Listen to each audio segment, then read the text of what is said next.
एक लड़की जो एक एंटिक पीस स्पेशलिस्ट है, एक उल्का पिंड जो लाखों साल पहले धरती पर गिरा, और दो रईसजादे जो उस लड़की के दीवाने हैं। मूवी की शुरुआत होती है और हम हमारे हीरो लू विलियम को देखते हैं। और लू विलियम एक बहुत बड़ा बिजनेसमैन है और साथ ही साथ एक एंटिक पीस म्यूजियम का मालिक। और विलियम देखता है कि उसके म्यूजियम के बाहर एक कार खड़ी है और यह देखकर अपने सेक्रेटरी से पूछता है आज यहाँ कौन आया है। और सेक्रेटरी कहता है ये वैन फैमिली की कार लगती है। और कार के अंदर दो लड़कियां होती हैं जो कि वैन फैमिली की लड़कियां हैं। ये है हमारी हीरोइन वैनरू और यह है उसकी कजन वैनजी। और वैनजी के फादर का एंटिक पीस का बिजनेस है। और वैन फैमिली के पास एक नाइन ड्रैगन जेट पेंडेंट था जो कि वैनरू के परदादा से खो गया था। और वैनजी को पता चलता है कि वो जेट पेंडेंट विलियम के म्यूजियम में है। और वैनजी जेट पेंडेंट को लेने के लिए वैनरू को म्यूजियम के अंदर के लिए भेज रही होती है। और इससे कहती है जैसे ही जेट पेंडेंट तुम्हें मिले उसे मेरे हाथ में दे देना। और अगर तुम्हारे मन में कहीं भी ये बात है कि जेट पेंडेंट मिलते ही तुम हम लोगों को धोखा दे दोगी और यहाँ से भाग जाओगी, तो इतना याद रखना तुम्हारे पैर में इलेक्ट्रोलॉक लगा हुआ है। तुम दुनिया में कहीं भी भाग जाओ, मैं तुम्हें ढूंढ कर ले आऊंगी। और अब वैनरू को अकेले ही म्यूजियम के अंदर भेज देती है और अपने आदमी से कह रही होती है इस म्यूजियम के अंदर कोई भी आम आदमी नहीं जा सकता। और यदि कोई जाने की गलती करता है तो बाहर सही सलामत वापस नहीं आता। और अभी या तो मरकर वापस आएगी या फिर अपने हाथ पैर तुड़वा कर। और अब वैनरू घर के अंदर आती है और सेक्रेटरी इसका वेलकम करता है। और वैनरू के अंदर बचपन से ही खास हुनर है, वो एंटिक चीज और नकली चीजों में फर्क बता सकती है। और वैनरू की इसी बात की तारीफ करते हुए सेक्रेटरी से कहता है क्या आप अपने हुनर की वजह से हमारी शॉप पर ट्रबल क्रिएट करने आई हैं। और वैनरू उससे कहती है आप मुझे गलत समझ रहे हैं, मैं तो यहाँ पर कुछ खरीदने आई हूँ। और सेक्रेटरी कहता है आखिर आप क्या खरीदने आई हैं। और वैनरू कहती है मैं यहाँ वैन फैमिली का नाइन ड्रैगन जेट पेंडेंट खरीदने आई हूँ। और वैनरू की बात सुनकर सेक्रेटरी कहता है खरीदने आई हूँ, क्या आपको रूल नहीं पता। और वैनरू कहती है मतलब। और फिर सेक्रेटरी वैनरू को बताता है यहाँ पर कुछ भी बेचा नहीं जाता बल्कि एक्सचेंज किया जाता है। तो बताइए जेट पेंडेंट के बदले आप क्या लेकर आई हैं। और अब विलियम जो कि पर्दे के पीछे छुपा हुआ था अपने सेक्रेटरी को टोक देता है। और फिर सेक्रेटरी यहाँ से चला जाता है और अब विलियम बाहर निकल के आता है। और विलियम को देखते ही वैनरू थोड़ा चौंक जाती है क्योंकि वैनरू विलियम को पहले से ही जानती है। और वैनरू के मुंह से अपना नाम सुनकर विलियम भी चौंक जाता है और वैनरू से कहता है क्या हम दोनों एक दूसरे को पहले से ही जानते हैं। और विलियम के मुंह से ऐसी बात सुनकर वैनरू भी चौंक जाती है और अपने मन में कह रही होती है इसका मतलब विलियम ही ट्रेजर म्यूजियम का मालिक है। और यकीन नहीं होता 10 सालों से मैं जिसका इंतजार कर रही हूँ वो मुझे भूल गया। और 10 साल पहले जब ये लोग स्कूल में पढ़ते थे तब वेंजी वैनरू को बहुत ज्यादा परेशान करती थी। तब विलियम ने ही आकर वैनरू की हेल्प की थी और तब से ही वैनरू विलियम से प्यार करती है। और विलियम इससे कहता है तुम वैन फैमिली की सदस्य हो, इस बात का तुम्हारे पास क्या प्रूफ है। और वैनरू इससे कहती है तुम खुद देख लो और अपनी पीठ पर बने फ्लावर को दिखाती है। और फिर इससे कहती है अब आपको विश्वास हुआ। और विलियम इससे कहता है मुझे माफ करना लेकिन मैंने सुना है कि वैन फैमिली की सेकेंड लेडी वैन खानदान का खून नहीं है, उन्हें गोद लिया गया है। और अब वैनरू से बताती है मेरे पेरेंट्स की डेथ जल्दी हो गई थी और उनके मर जाने के बाद मेरे परदादा ने मुझे पाला था। और परदादा जी के मर जाने के बाद मेरे अंकल ने मुझे गोद ले लिया था। गाइस अब हम वैनरू के परदादा जी को दादाजी बोलेंगे। और अब विलियम कहता है मैं इस बात को बहुत अच्छे तरीके से समझता हूँ, वैन फैमिली के लिए ये पेंडेंट कितना मायने रखता है और इसीलिए इसे लेने के लिए तुम यहाँ आई हो। और वैनरू कहती है नहीं, मैं इसे लेने के लिए यहाँ सिर्फ इसलिए आई हूँ क्योंकि ये जेट पेंडेंट मेरे दादाजी के यहाँ से खो गया था और अपनी जिंदगी की आखिरी सांस तक उन्हें इस बात का पछतावा रहा। और यही उनकी आखिरी इच्छा थी कि ये जेट पेंडेंट हमारी फैमिली में वापस आ जाए। और अब विलियम वैनरू का नीचे पड़ा हुआ सॉल उठाकर वैनरू को उड़ाता है और अपने सेक्रेटरी से जेट पेंडेंट मंगाता है। और जेट पेंडेंट को हाथ में लेकर वैनरू बहुत ही ज्यादा खुश हो जाती है और अगले ही पल इसको समझ में आ जाता है कि ये नकली है। और फिर ये विलियम को बातें सुनाते हुए जेट पेंडेंट तोड़ देती है। और विलियम इससे कहता है तुम्हें पूरा विश्वास है कि ये नकली है। और वैनरू कहती है जेट पेंडेंट के ऊपर मेरे दादाजी ने खुद नक्काशी की थी और जब ये टूटा तो इसने बहुत तेज आवाज की। और अब वैनरू की बातों से इम्प्रेस होकर विलियम ताली बजाने लगता है और इससे कह रहा होता है मैंने सुना था मिस वैनरू में 6 साल की उम्र से ही असली और नकली को पहचानने का हुनर है। आज मुझे तुम्हारे हुनर पर विश्वास हो गया और इसीलिए तुम्हारे दादाजी के मरने के बाद तुम्हारे चाचा जी ने अपने प्रॉफिट के लिए तुम्हें गोद ले लिया और हमेशा कैमरे की निगरानी में रखा। और विलियम के मुंह से ये बात सुनकर वैनरू कहीं ना कहीं थोड़ी हर्ट हो जाती है और फिर से जाने लगती है मगर विलियम इसे रोक लेता है और इसे कहता है मैं वादा करता हूँ जेट पेंडेंट को ढूंढने में मैं तुम्हारी हेल्प करूंगा। और विलियम की बात सुनकर चौंक कर वैनरू से कहती है आखिर इसके बदले में तुम्हारी शर्तें क्या है। और विलियम इससे कहता है तुम। और वैनरू इसका हाथ झटक देती है और इससे कहती है तुम बेशरम हो। और फिर विलियम इससे कहता है मैं तो बस इतना जानना चाहता हूँ कि हम पहले भी मिल चुके हैं और अब वेनरू इसे बता देती है कि 10 साल पहले तुमने मेरी हेल्प की थी। और अब विलियम वेनरू को पहचान लेता है और कहता है तो वो तुम ही थी। और मुस्कुराते हुए वेनरू के क्लोज आ जाता है और वेनरू उससे कह रही होती है मेरे इतने क्लोज बताओ। और विलियम इससे कहता है तुम जानती हो मैं बुरा इंसान नहीं हूँ। और वेनरू मन में कहती है पिछले 10 सालों से मैं तुमसे प्यार करती हूँ और तुम्हारा इंतजार कर रही हूँ, और जब भी तुम मेरे क्लोज आते हो मेरा दिल जोरों से धड़कने लगता है। और विलियम वेनरू को किस करने के लिए आगे बढ़ रहा होता है, लेकिन वेनरू इसे धक्का देकर खुद से दूर कर देती है और फिर यहाँ से भाग जाती है। और अब विलियम अपने सेक्रेटरी से कह रहा होता है वैन फैमिली को इन्फॉर्म कर दो मैं शादी के लिए तैयार हूँ। और वेनरू अपने अंकल के घर आती है और वेनरू को सही सलामत देखकर वेंजी शौक हो जाती है और उससे कहती है तुम बिल्कुल सही सलामत हो। और वेनरू से कहती है क्यों, मुझे सही सलामत देखकर तुम निराश हो गई। और वेंजी कहती है तुम किस्मत वाली हो। और वेनरू से जेट पंडित मांग रही होती है और वेनरू से कहती है वहां पर कोई भी जेट पंडित नहीं है, और अगली बार कोई भी इंफॉर्मेशन हासिल करने से पहले अपने दिमाग का पूरी तरीके से इस्तेमाल कर लेना। और वेनरू की बात सुनकर वेंजी बुरी तरीके से चिढ़ जाती है और वेनरू के ऊपर हाथ उठा देती है, मगर वेनरू इसका हाथ पकड़ लेती है।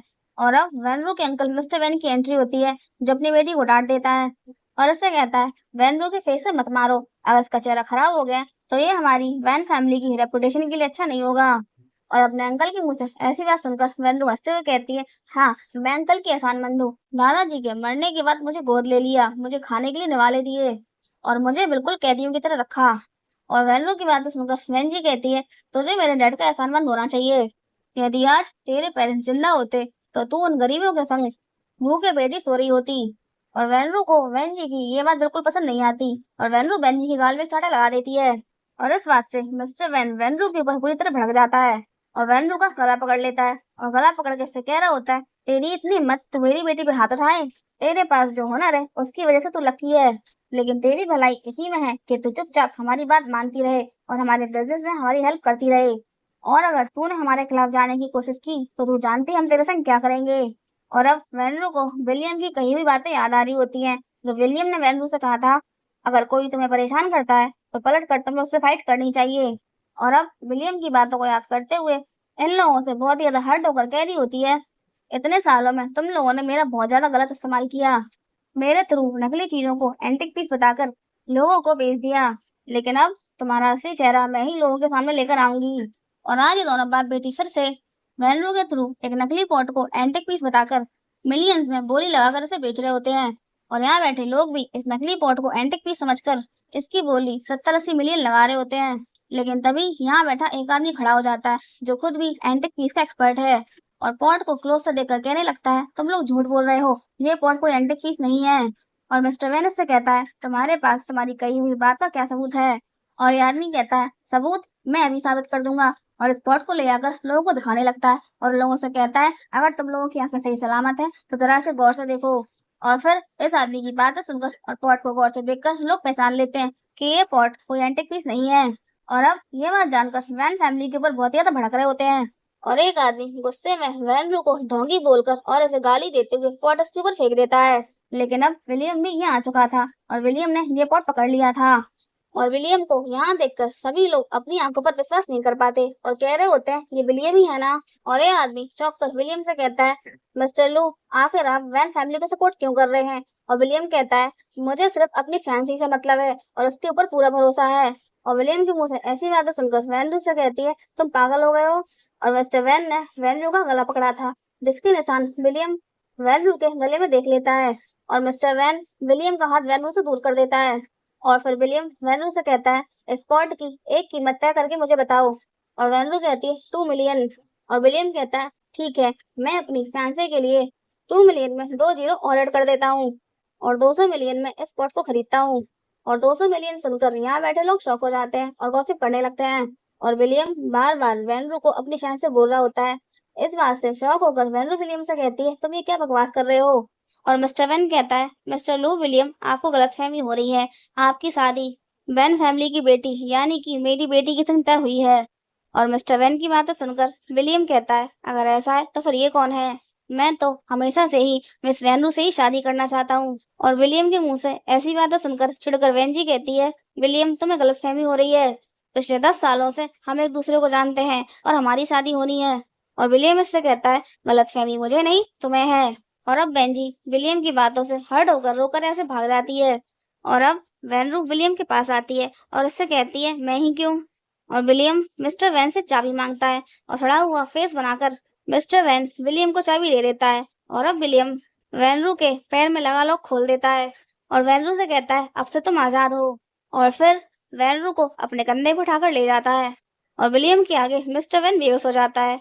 लेकिन अब विलियम के ऐसा करने की वजह से वैनरू बहुत ही ज्यादा खुश होती है और मुस्कुराते हुए अपने अंकल को चढ़ा रही होती है और मिस्टर वैन बुरी तरीके से खिसिया जाता है।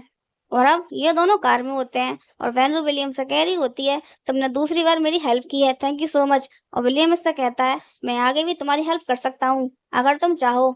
अगर तुम वैन फैमिली को छोड़ दो तो मैं तुमसे वादा करता हूँ लू फैमिली तुम्हारा ख्याल रखेगी और किसी की भी हिम्मत नहीं होगी जो तुम्हें बुली करे। वैनरू मुझसे शादी कर लो। और विलियम की बातों से चौंक कर वैनरू कहती है लेकिन हम दोनों एक दूसरे को नहीं जानते। और विलियम कहता है अगर मैं कहूँ कि ये तुम्हारे दादाजी की आखिरी इच्छा थी। और वैनरू कहती है तुम मेरे दादाजी को जानते हो। और फिर विलियम वैनरू को बताता है कि एक बार तुम्हारे दादाजी ने मेरे फादर की जान बचाई थी और उसके बाद उन दोनों में उम्र का गैप होने के बाद भी वो बहुत अच्छे दोस्त बन गए थे। और इसकी बातें सुनकर वैनरू कहती है अच्छा तो बस इसी वजह से ये मुझसे शादी करना चाहता है। और फिर विलियम कहता है लेकिन तुम ये मत सोचना कि मैं सिर्फ इसी वजह से तुमसे शादी करना चाहता हूँ। और वैनरू उससे पूछती है तो फिर और क्या वजह है। और अब विलियम रोमांटिक होते हुए इससे कहता है क्योंकि जिंदगी सिर्फ कुछ पलों की है और जब भी तुम मेरे पास होती हो मेरी जिंदगी के ये पल खुशियों से भर जाते हैं। और अपने बॉस की रोमांटिक लाइन सुन सुनकर सेक्रेटरी भी मुस्कुरा रहा होता है। और फिर विलियम इससे कहता है चुपचाप कार चलाओ वरना तुम्हारी सैलरी काट लूंगा। और अब वैनरू को अपने घर लेके आता है और इससे कह रहा होता है अब से तुम मेरे घर में ही रहोगी और अपनी पसंद का कोई भी कमरा चुन लो और अगर तुम चाहो तो मेरे साथ मेरे कमरे में भी रह सकती हो, मुझे कोई आपत्ति नहीं है। और वैनरू कहती है तुम्हारे कमरे में कौन रहेगा। और फिर विलियम इसे टीज करते हुए कहता है तुम ये मत सोचना कि मुझे पता नहीं, तुम हाई स्कूल में मुझे छुप छुप कर देखा करती थी। और विलियम की बात सुनकर वैनरू चिढ़ आती है और अब विलियम इससे कहता है ठीक है अब मैं तुम्हें और ज्यादा टीज नहीं करूंगा लेकिन अब तुम बैन हाउस वापस नहीं जा सकती। और अब ये दोनों घर के अंदर आते हैं और वैनरू से कहती है मुझे नहाना है। और फिर ये वैनरू से कहता है ठीक है मेरे कमरे का वॉशरूम यूज कर लो। और ये बात सुनकर वैनरू थोड़ा घबरा जाती है।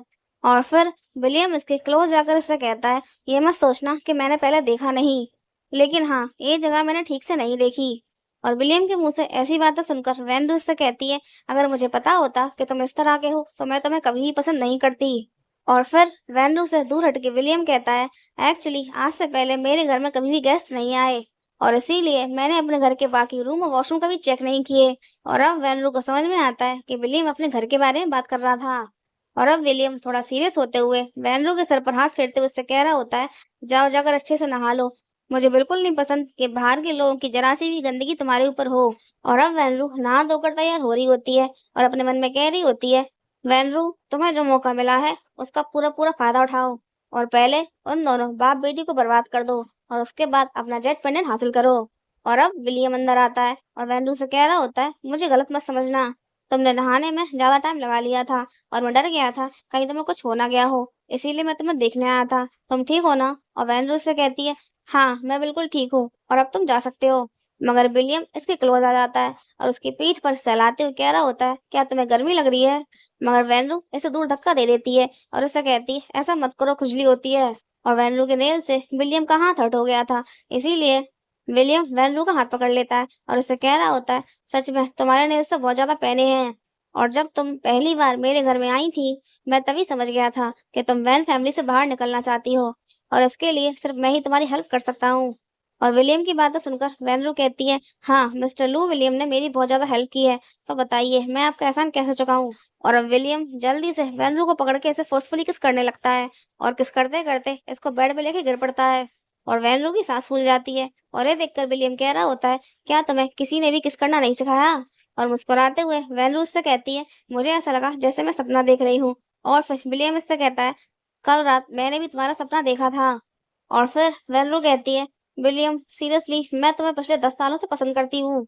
और विलियम कहता है मैं जानता हूँ और फिर से इसको किस करने लगता है, मगर वैनरू इसे खुद से दूर हटा देती है और उससे कहती है मैं उन दोनों बाप बेटी को बर्बाद करना चाहती हूँ। और विलियम कहता है तुम्हारी इच्छा जरूर पूरी होगी। और अब इसके ऊपर चढ़ते हुए वैनरू इससे कहती है कि वैन फैमिली का काम मेरे दादाजी का है और उसकी इकलौती वारिस सिर्फ मैं ही हो सकती हूँ। और विलियम कहता है ठीक है तुम जैसा चाहोगी वैसा ही होगा।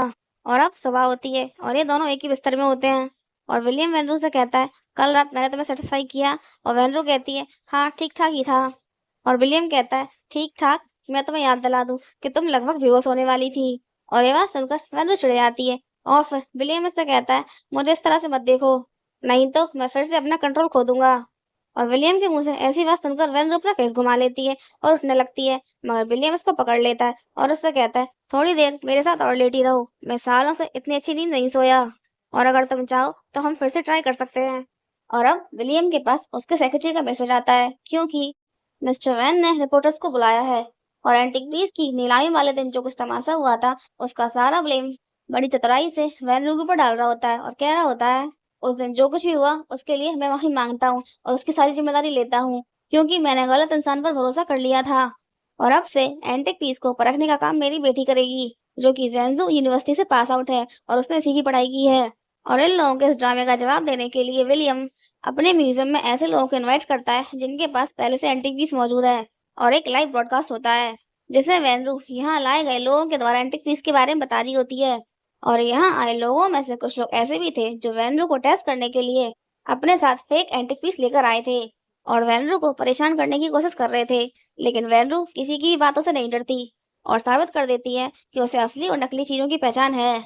और ये सब कुछ देखकर विलियम को वेनरू के ऊपर बहुत ही ज्यादा प्राउड फील हो रहा होता है और अपने सेक्रेटरी से कह रहा होता है, देखा, उसे हमारी हेल्प की जरूरत नहीं है, हमारी हेल्प के बिना ही उसने सब कुछ संभाल लिया। और अब रंग में भंग करने के लिए वेंजी आ जाती है और इसे देखकर वेनरू से कहती है, तुम यहाँ क्या कर रही हो? और फिर वेंजी से कहती है, तुम्हें क्या लगता है सब बेवकूफ हैं, जो किसी को समझ में नहीं आएगा कि तुम दोनों एक साथ मिलकर काम करने वाले हो, इसीलिए ये सारा ड्रामा कर रहे हो। और वेंजी की बात सुनकर वेनरू को लाइव देखने वाले लोग वेंजी की बात पर विश्वास करके वेनरू के लिए गलत कमेंट करने लगते हैं। और वेंजी अपने साथ एक पेंटिंग लेकर आई थी और वेनरू से कह रही होती है, ये किम राजवंशों की प्राचीन पेंटिंग है और तुम्हारा दावा है कि तुम सब कुछ जानती हो, तो फिर देखकर बताओ कि इस पेंटिंग को आखिर प्राचीन काल में किस चित्रकार ने बनाया था। और तुम तो इन चीजों के बारे में सब कुछ जानती हो ना, तो ये बताना तुम्हारे लिए जरा ही मुश्किल नहीं होगा। और अब वेनरू इस पेंटिंग को लेती है और इसे ओपन करके देखती है, उसके बाद इसके ऊपर पानी डाल देती है और ये देखकर वेंजी बौखला जाती है और वेनरू से कह रही होती है, ये पेंटिंग करोड़ों की है, तुमने इसे बर्बाद कर दिया। और बहुत ही ज्यादा शांत होते हुए वेनरू कहती है, जब भी किसी पेंटिंग के ऊपर पानी डाला जाता है तो वो नेचुरली सारा पानी अपने आप निकल जाता है, और तुम बता सकती हो कि आखिर ऐसा क्यों होता है? लेकिन वेंजी के पास वेनरू के इस सवाल का जवाब नहीं होता और वो चिढ़कर वेनरू से कह रही होती है, तुम फिर से मुझसे बहस करने की हिम्मत कर रही हो? और अब सेक्रेटरी पीछे बोल पड़ता है और वेंजी से कहता है, इसमें बहस करने वाली कोई बात नहीं है, वेनरू सिर्फ बता रही है, एक बार उसकी बात अच्छे से सुन लो। और अब वेनरू बताती है, जब भी कोई कलाकार किसी पेंटिंग को बनाता है तो वो उस पेंटिंग को बनाने के लिए ऐसा मटेरियल यूज करता है जो कि वाटर प्रूफ हो, चाहे फिर वो उसका कागज हो, उसकी स्याही या फिर उसकी कलर। और फिर उसके ऊपर चाहे कितना ही पानी गिरे पेंटिंग खराब नहीं होती, लेकिन ये पेंटिंग तो पानी की जरा से छींटों से ही खराब हो गई। और तुम भी बिल्कुल अपने बाप के जैसी ही हो, मुझे नीचे दिखाने के लिए यहाँ पर नकली पेंटिंग लेकर आ गई। मगर बहन जी यहाँ पर अपने साथ कुछ लोगों को लेकर आई थी जिनके पास इस बात का प्रमाण पत्र था कि ये पेंटिंग असली है। और वेनरू को प्रमाण पत्र दिखाते हुए कह रहे होते हैं, ये प्रमाण पत्र इस बात का प्रूफ है कि ये पेंटिंग असली है, तो फिर तुमने इसे नकली कहने की हिम्मत कैसे की? और फिर वेनरू इस प्रमाण पत्र को हाथ में ले लेती है और कहने लगती है, इस पेंटिंग की तरह ये प्रमाण पत्र भी नकली है, मुझे अपनी आंखों पर पूरा भरोसा है। और वेनरू की बात सुनकर वेंजी कहती है, इतना सब कुछ हो जाने के बाद भी तुम अपनी गलती मानने को तैयार नहीं हो, खुद को सही साबित करने पर तुली हो और उस प्रमाण पत्र को झूठा बता रही हो जिसे बड़े बड़े विशेषज्ञों ने तैयार किया है। और तुमने मेरी 30 मिलियन की पेंटिंग का नुकसान किया है, जिसकी भरपाई तुम्हें करनी होगी और फिर उसके बाद मुझसे माफी मांगनी होगी। और वेंजी की बात सुनकर सब लोग इसके ऊपर विश्वास कर लेते हैं और फिर विलियम से कहते हैं, मिस्टर लू विलियम, ये लड़की झूठी है, इसके ऊपर विश्वास मत करो। और फिर वेनरू से कहते हैं, वेंजी के नुकसान की भरपाई करो और इससे माफी मांगो। और अब विलियम कहता है, इस प्रमाण पत्र का कोई भी मतलब नहीं है, क्योंकि अभी अभी आप लोगों की आंखों के सामने ही वेनरू ने प्रूफ किया है कि ये पेंटिंग नकली है और ये पेंटिंग किम राजवंश की पेंटिंग जैसी दिखती है, मगर ये नकली है। और विलियम वेनरू के सपोर्ट में है। ये देखकर वेनरू बुरी तरीके से चिढ़ जाती है और फिर विलियम से कहती है, तुम अभी तक इस लड़की के सपोर्ट में खड़े हो जो एक बहुत बड़ी झूठी है और जो अपने माता पिता और दादाजी को पहले ही खा गई, तुम्हें इससे डर नहीं लगता? और अब इतनी ज्यादा गलत बात वेनू से बर्दाश्त नहीं होती और वो खड़े होकर वेंजी से कहती है, बस बहुत हो गया, अब तुम यहाँ से जा सकती हो, तुम्हारा यहाँ स्वागत नहीं है। और फिर वेंजी कहती है, भूल गई तुम्हारे पेरेंट्स के मरने के बाद मेरी फादर ने तुम्हें गोद लिया खाने के लिए खाना और रहने के लिए छत दी और एक पहचान दी, वरना तुम कौन हो तुम्हें कौन जानता था। और तुम्हारी इतनी हिम्मत कि तुम मुझे यहाँ से बाहर निकाल रही हो। और अब विलियम कहता है वो इसलिए क्योंकि वेनरू इस जगह की मालिक है, क्योंकि विलियम ने पहले ही अपना ही म्यूजियम वेनरू के नाम कर दिया है। और ये बात जानकर वेनजी बुरी तरीके से चिढ़ जाती है और फिर विलियम से कहती है तुमने म्यूजियम इसके नाम कर दिया। इस जगह की एक एक चीज बहुत ज्यादा कीमती है, जिसकी कीमत करोड़ों में है। और तुम्हारी सगाई मेरे साथ हुई थी, इसीलिए अगर तुम्हें किसी के नाम करना ही था तो ये म्यूजियम तुम्हें मेरा नाम करना चाहिए था। और अब विलियम कहता है मैंने तुम्हें कब एक्सेप्ट किया और तुम्हारी हिम्मत कैसे हुई कि तुम मेरे फैसले में इंटरफेयर करो। और फिर वेनजी वेनरू से कहती है भले ही तुम लू फैमिली की छत्र छाया में आ जाओ, लेकिन इसकी वजह से तुम बच नहीं सकती।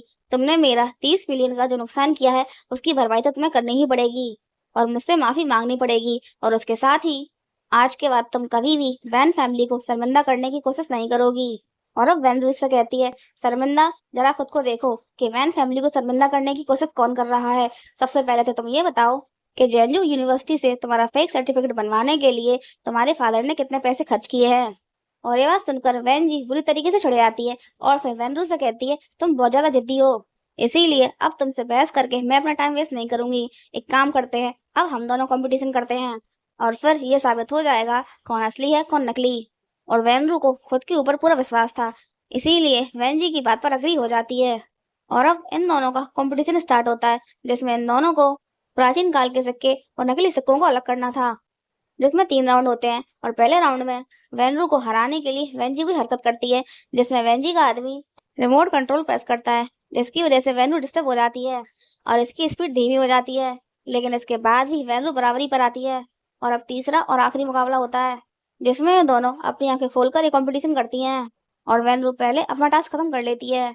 और वेंजी वेनरू को हराने के लिए फिर से हरकत करती है और विलियम के पास जाती है और इसे सेड्यूस करते हुए इससे कह रही होती है इस कंपटीशन की कोई जरूरत नहीं थी, सब लोगों को मेरी क्षमताओं के बारे में अच्छे से पता है। और आखिर इस लड़की में ऐसी क्या खास बात है, तुम बस एक बार मेरी तरफ तो देखो, मैं तुम्हें इससे ज्यादा खुश कर दूंगी। और विलियम को इसकी ऐसी घटिया बातें बिल्कुल ही पसंद नहीं आती और इसको धक्का दे देता है। और जैसे ही विलियम इसको धक्का देता है, ये वैनरू के कॉइन्स में एक एक्स्ट्रा कॉइन मिला देती है और फिर बहुत ही ज्यादा गर्व से विलियम से कहती है आज नहीं तो कल तुम मेरे पास ही आओगे। और अब सिक्कों को चेक किया जाता है और वेंजी ने जो नकली सिक्का मिला दिया था उसकी वजह से वेनरू हार जाती है और जिसकी वजह से फिर से लोग वेनरू को बातें सुनाने लगती है और वेंजी भी वेनरू को बहुत ज्यादा बातें सुना रही होती है। और फिर वेनरू खुद से उस सिक्के को चेक करती है और वेंजी की प्लानिंग समझ जाती है और फिर कहती है इस सिक्के को जानबूझकर बाद में मेरे सिक्कों में मिलाया गया है। और अब विलियम का सेक्रेटरी सीसीटीवी फुटेज लेके आता है और वेंजी वेनरू से कह रही होती है तुम्हारे पास तुम्हारी कही हुई बात का क्या सबूत है। और विलियम कहता है सबूत मैं तुम्हें देता हूँ और वेंजी को दिखा देता है कि किस तरीके से उसने सिक्के को सिक्कों में मिलाया था। और अब वेंजी की चालाकी पकड़ी गई थी, जिसकी वजह से इसको गस्ता जाते हैं। और अब विलियम वेंजी से कहता है सच में तुम में कुछ ज्यादा ही हिम्मत है, इसीलिए तुमने नकली पेंटिंग को असली साबित करने के लिए सांस्कृतिक ब्यूरो की शाही मोहर को भी चुरा लिया और अपनी फेक पेंटिंग के फेक प्रमाण पत्र में लगा दिया। और फिर खुद को सही साबित करने के लिए आज तुमने न जाने कितने लोगों को बेवकूफ बनाने की कोशिश की। और अब वेनरू इससे कहती है तुम्हें शर्म नहीं आई, तुम इतनी ज्यादा गिर गई कि तुमने मुझे गलत साबित करने के लिए दादाजी के नाम को भी शर्मिंदा कर दिया, तुम वैन सरनेम के लायक नहीं हो। और वेनरू की बात सुनकर वेंजी बुरी तरीके से चिढ़ जाती है और वेनरू को गाली देते हुए उसे मारने के लिए आगे बढ़ती है, लेकिन विलियम उसको पकड़ लेता है और पकड़ के धक्का दे देता है और कहता है सोचना भी मत। और अब अंत में वेंजी को समझ में आ जाता है कि इसकी बेइज्जती हो चुकी है और किसे आते हुए वेनरू से कहती है आज तू लकी है। और फिर अपने आदमियों को लेकर यहाँ से चली जाती है और फिर विलियम का सेक्रेटरी बाकी लोगों को यहाँ से जाने के लिए बोल देता है और सबके जाने के बाद वेनरू विलियम को थैंक यू बोलती है और विलियम इससे कहता है वाकई आज तो तुमने तारीफ के काबिल काम किया है और मैं तुम्हारा इतना कायल हो गया हूँ कि मेरी जिंदगी में पहले भी ज्यादा औरतें नहीं थी, लेकिन अब से तो सिर्फ तुम हो और तुम ही रहोगी। और विलियम की बातें सुनकर वेनरू कहती है ये तुमने मुझे दूसरा प्रॉमिस किया है। और विलियम कहता है डोंट वरी, मैं हर चीज और अपने हर वादे को याद रखूंगा। और अब वेनरू को बताता है मुझे पता चला है कि तुम्हारा जेट पेंडेंट कहाँ है और मैं उसे उन लोगों से खरीदने की पूरी कोशिश करूंगा, लेकिन एक प्रॉब्लम है, वो लोग बहुत पावरफुल हैं और तुम्हारे अंकल की तरह असली और नकली चीजों को मिलाकर बेचते हैं, लेकिन तुम चिंता मत करो, मैं सब कुछ संभाल लूंगा। और एक बात और है। और ये बात सुनकर वेनरू उससे कहती है और क्या। और विलियम कहता है वो ये कि तुम सिर्फ मेरा फायदा उठा रही हो, लेकिन उसके बदले में मुझे कोई भी लाभ नहीं दे रही हो। और विलियम की बात सुनकर वेनरू मुस्कुराते हुए इसका कॉलर पकड़ के इसे किस करने के लिए अपनी तरफ खींच लेती है और जैसे ही विलियम इसे किस करने के लिए आगे बढ़ता है, ये इसे धक्का दे देती है और विलियम कहता है, अब तुम अपने वादे से पीछे नहीं हट सकती और उसे गोद में उठा लेता है और अब वैनरू को एक जगह पर लेके आता है और वैनरू उससे पूछती है, ये कौन सी जगह है? और विलियम इससे कहता है, ये लव ब्रिज है, तुमने इसके बारे में पहले नहीं सुना? और वैनरू कहती है, नहीं। और फिर विलियम कहता है, ऐसी मान्यता है, जो कपल इस ब्रिज को हाथ पकड़ के एक साथ पार करता है, वो हमेशा एक साथ रहता है, एक साथ बूढ़ा होता है। और विलियम के मुंह से ऐसी बातें सुनकर वैनरू हंसने लगती है और उससे कहती है, तुम इन सब चीजों में विश्वास रखते हो? और विलियम कहता है, पहले मैं विश्वास नहीं करता था, लेकिन अब मैं ट्राई करना चाहता हूँ, क्या तुम मेरा साथ दोगी? और वैनरू हाँ कर देती है और अब ये दोनों बहुत ही ज्यादा खुश होकर एक दूसरे का हाथ पकड़कर ब्रिज के ऊपर चल रहे होते हैं। लेकिन तभी कुछ लोग पीछे से आकर इन लोगों को किडनैप कर लेते हैं और इन दोनों का किडनैप वैन जी ने इस रईस आदमी के संग मिलकर करवाया है। और ये इंसान कौन है, ये हमें मूवी में आगे पता चलेगा। और वैन जी वैनरू को इस आदमी को सौंप देती है और खुद विलियम के साथ मजे करने के लिए चली जाती है, क्योंकि इसने विलियम को ड्रग दे दिया था। और अब ये आदमी वैनरू के पास आता है, लेकिन वैनरू इसको नहीं जानती और वैनरू इससे कह रही होती है, हमें जाने दो, और वैन जी ने तुम्हें जो कुछ दिया है हम तुम्हें उससे ज्यादा देंगे। और वैनरू की बातें सुनकर ये आदमी हंसने लगता है और वैनरू को अंदर से आवाजें आ रही होती है और ये आदमी वैनरू से कहता है, इन आवाजों पर ध्यान मत दो वरना तुम्हें ही तकलीफ होगी। लेकिन अब वैनरू इस आदमी में खींचकर एक लात देती है, जिसकी वजह से यह सोफे के ऊपर जा गिरता है और वैनरू जल्दी से अंदर भाग जाती है और अंदर जाकर देखती है कि वैन जी एक आदमी के ऊपर चढ़ी हुई है, लेकिन ये आदमी विलियम नहीं है। और विलियम वैनरू से कहता है, चिंता मत करो, मैं बिल्कुल ठीक हूँ। और अब ये आदमी अंदर आता है और इसे देखकर विलियम कहता है, मैं तो बस ये जानना चाहता था कि वैन जी का संग कौन दे रहा है। और विलियम की बातें सुनकर ये आदमी कहता है, वाकई मिस्टर लू विलियम तो बहुत ही ज्यादा शार्प हैं। और फिर वैनरू विलियम से कहती है, इसका मतलब तुम्हें सब कुछ पहले से ही पता था कि हमारा किडनैप होने वाला है? और विलियम कहता है, तुम्हें डराने के लिए मुझे माफ कर दो। और अब ये आदमी कहता है, तुम्हें क्या लगता है ये सब कुछ करके तुम मेरी जगह ले सकते हो? तुम्हारी इतनी औकात है? और अब विलियम इसकी तरफ बंदूक तान देता है और बंदूक को देखकर ये थोड़ा ठंडा पड़ जाता है और फिर वैनरू से कहता है, मिस वैनरू हम फिर मिलेंगे, और इतना बोलकर चला जाता है। और अब यहाँ मिस्टर वैन की एंट्री होती है और मिस्टर वैन कहता है, किसकी इतनी हिम्मत जिसने मेरी बेटी को हाथ लगाया? और विलियम इससे कहता है, तुम्हारी बेटी इसी के लायक है। और मिस्टर वैन अपने साथ वैनरू के दादाजी के नाम की लकड़ी अपने साथ लेकर आया था, जिसे देखकर वैनरू इससे कह रही होती है, अंकल वैन आप अपनी निकम्मी बेटी का साथ देते हुए इतना ज्यादा गिर गए हैं कि हमें ब्लैकमेल करने के लिए दादाजी की निशानी को साथ लेकर आए हैं। और अब मिस्टर वैन वहीं पड़े सूखे घास फूस में आग लगवा देता है और इन लोगों से कहता है, अगर तुम्हें दादाजी की निशानी चाहिए तो इसके बदले में मुझे मेरी बेटी सौंप दो। और अब मजबूर होकर विलियम ऐसा ही करता है, लेकिन इसके बाद भी ये दादाजी की निशानी को आग में डाल देता है और ऐसा करके जोर जोर से हंसने लगता है। और वैनरू और विलियम दादाजी की निशानी को आग में से निकालने की कोशिश करते हैं और विलियम निकाल लेता है। और अब मिस्टर वैन वैनरू से कह रहा होता है, ये सब कुछ उस बूढ़े की वजह से हुआ जिसने अपना सारा ज्ञान सिर्फ तुम्हें सिखाया, और तुम इस आदमी का साथ पाकर हम लोगों के खिलाफ जा रही हो। क्या लगता है तुम्हें कि ये तुम्हारा हमेशा हाथ थाम कर रखेगा? क्या तुम्हें लू फैमिली के पास्ट के बारे में जरा भी आइडिया है? और जिस दिन तुम्हारी आंखें खुल जाएं, उस दिन तुम हमारे पास वापस आ सकती हो, अगर हम तुम्हारा परिवार हैं, और हम सब कुछ भूलकर तुम्हें माफ कर देंगे। और इतना बोलकर अपनी निकम्मी बेटी को लेकर यहाँ से चला जाता है। और इसके जाने के बाद विलियम वैनरू को समझा रहा होता है, मेरा विश्वास करो, मेरे पास्ट में कुछ भी गलत नहीं है, कुछ भी ऐसा नहीं है जो मैंने तुमसे छुपाया हो। और वैनरू इससे कहती है, मुझे तुम पर पूरा विश्वास है। और वैन जी ने विलियम को ड्रग दिया था, जिसका असर विलियम पे होने लगा था। और अब ये दोनों कार में होते हैं और विलियम वैनरू से कह रहा होता है, प्लीज मेरी हेल्प करो। और फिर ये दोनों कार में ही इंटीमेट हो जाते हैं। और भी ज्यादा इंटरेस्टिंग मूवी पार्ट 2 के लिए like and subscribe my channel.